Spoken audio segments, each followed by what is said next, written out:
and welcome to CAN TV Conversations. I'm Dylan Murphy, and joining me today is Jonathan Macedo, the 18-year-old owner of Peke's Pozoles. So thank you so much for joining me today, Jonathan. Thank you for having me. Perfect. So first, can you just tell me a little bit more about yourself? I am a high school senior and I run my family business. I'm the owner, obviously. And I run the everyday operations, and I'm planning everything for the future as well for us. So tell me a little bit about how you became the owner of your family's restaurant. Actually, we don't have that long in the business, about 3 years, but we actually sold in our living room before opening up our restaurant for another 3 years. So we already had that customer base. And yeah. And then that's where it all started. And I was 15 when we opened up the restaurant, and I started off as a waiter, and I didn't know anything of what to do. But as time went on, my parents started involving me more. And then that's when I started getting the rhythm of things. And now I am the one in control of everything. I'm the one who has to make sure everything gets done correctly and properly for taxes, the everyday operations of the business, the staff, all of that. And how did your parents make that decision to put you in charge? It was something that started happening. I started taking charge of the staff. That's mainly where it started. Even though I was 15, everybody knew me as the boss. And then I started looking into things more closely little by little, and then that's when I started doing it myself. And then after that, my parents completely stopped doing it, and then that's when I stepped in and took charge. What was that day like that you officially became the owner? It was great because it was finally even I already do everything, so it was only right to for me to have that name, that position. So you have siblings. How many siblings do you have? I have two. Two, and how old are they? My sister is 29 and my brother's about to be 32. Okay, so you're the youngest. Yeah, I'm the baby. How do your siblings feel about you taking over this business? At first, it felt like they didn't really accept it because it's how is he going to be able to run it and manage it? But slowly, as everything has been moving more, has progressed, and they've seen that I'm actually the one who does everything regardless, they've started to accept that fact. So your restaurant, the family's restaurant, was started, I saw, named after your mother, right? Mm-hmm. Yeah. And her pozole. So first, can you tell me a little bit about what pozole is? Pozole is like a soup. It's a hominy, and it gets cooked overnight. It gets cooked throughout the day and then simmered overnight so that it could fully finish cooking.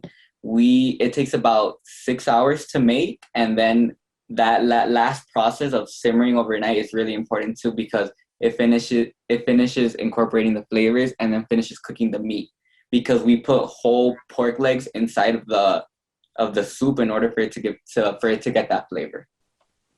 That sounds very, very good. And so would you say the specialty is? Yeah, the pozole. We make green, red, and white. And it's all homemade. That's the big difference between us and anybody else. It's homemade and it's made from scratch. A lot of people typically what they do is they just buy it from a can and make it that way, but we actually take that extra step and do everything. That's why we're so known for it. Wow. And does your mother still work there? Yeah, she's still here. She's always here. But I'm just the one who has that title now, you could say. And how does your mom feel now that you're the boss? She really likes it because it's she has that big weight lifted off her chest because she doesn't really do as much as me anymore around here. If there's ever anything that needs to get done, I'm the one who does it. So she just makes sure that she just likes to be around and to make sure that everything keeps running smoothly, regardless. Yeah, absolutely.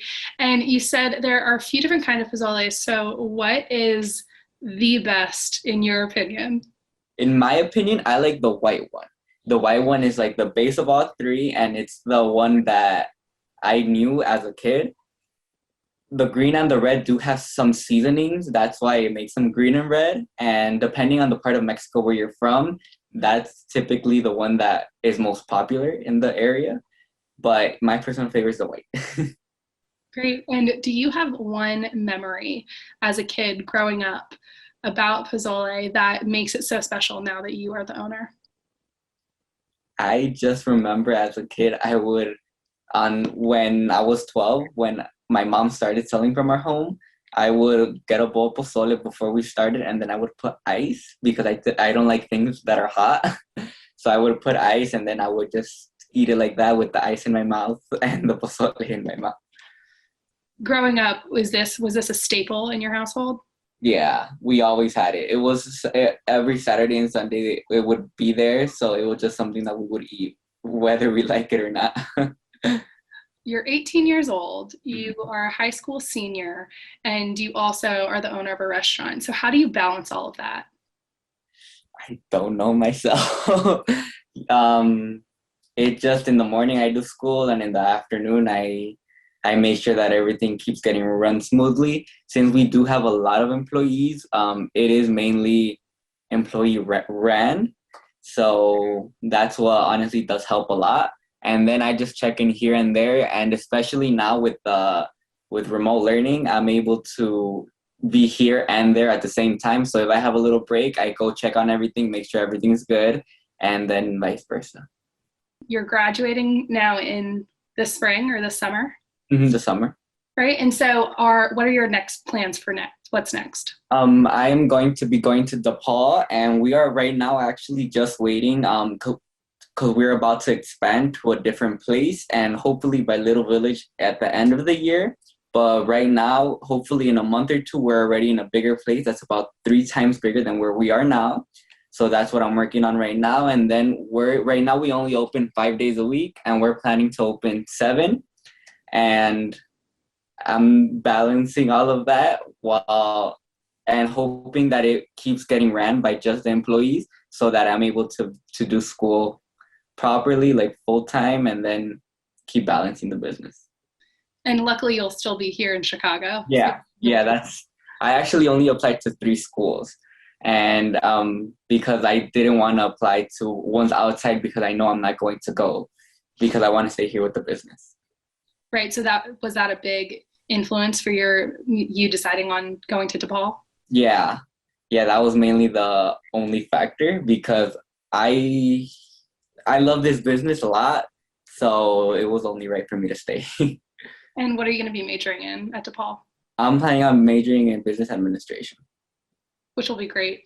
Great. Yeah, for the That's really great. And so the restaurant industry has obviously taken a hit this year during the pandemic. So how has the pandemic affected your business at Peke's Pozoles? We actually we reduced the hours of our staff a lot, making us lose a lot of our staff. Before the pandemic, we had about 12 people. And after the pandemic, we had maybe like 4 or 5. And that was really heartbreaking. But other than that, we did change our hours. Since it was only to go, we changed our hours to Friday, Saturday, and Sunday so that we could really maximize those profits in order to be able to keep both our staff and the actual business running still. And what other things did you all do in order to keep the business going when people couldn't physically be in person? We really just tried to maximize the to-go orders. And any delivery services? Yeah, we actually do have Uber Eats, DoorDash, and Grubhub.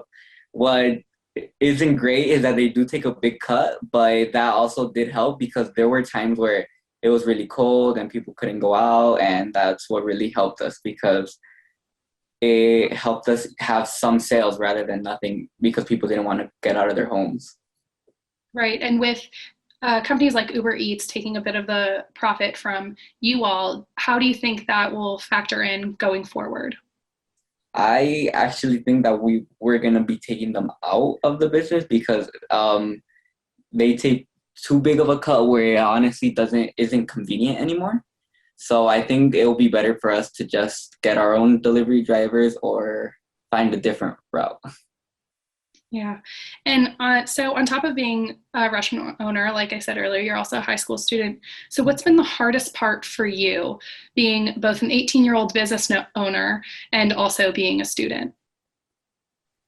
Balancing everything because it does get stressful sometimes where I have to be in the business on Saturday and Sunday because those are the busiest days, but I also have something due on Sunday night.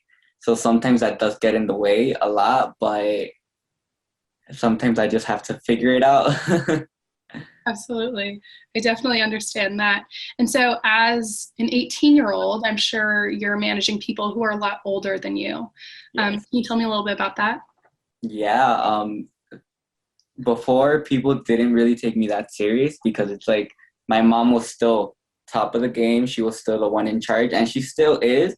But now I'm the one who everybody comes to when there's an issue, if they need a time off, if there anything that happens, they come to me first and then they know that I'll pass that to my mom and we'll make a decision together.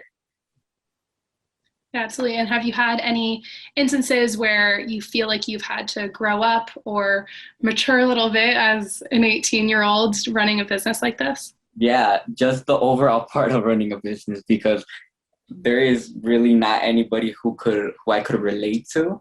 So I this is just like, and especially my parents too, since it was our first time owning a business overall, it's just things that I had to learn as we moved forward with it. There's nothing I could have done. There's nothing I could go based off of. Yeah, and going off of that, do you have any mentors or people that are there to help you along the way?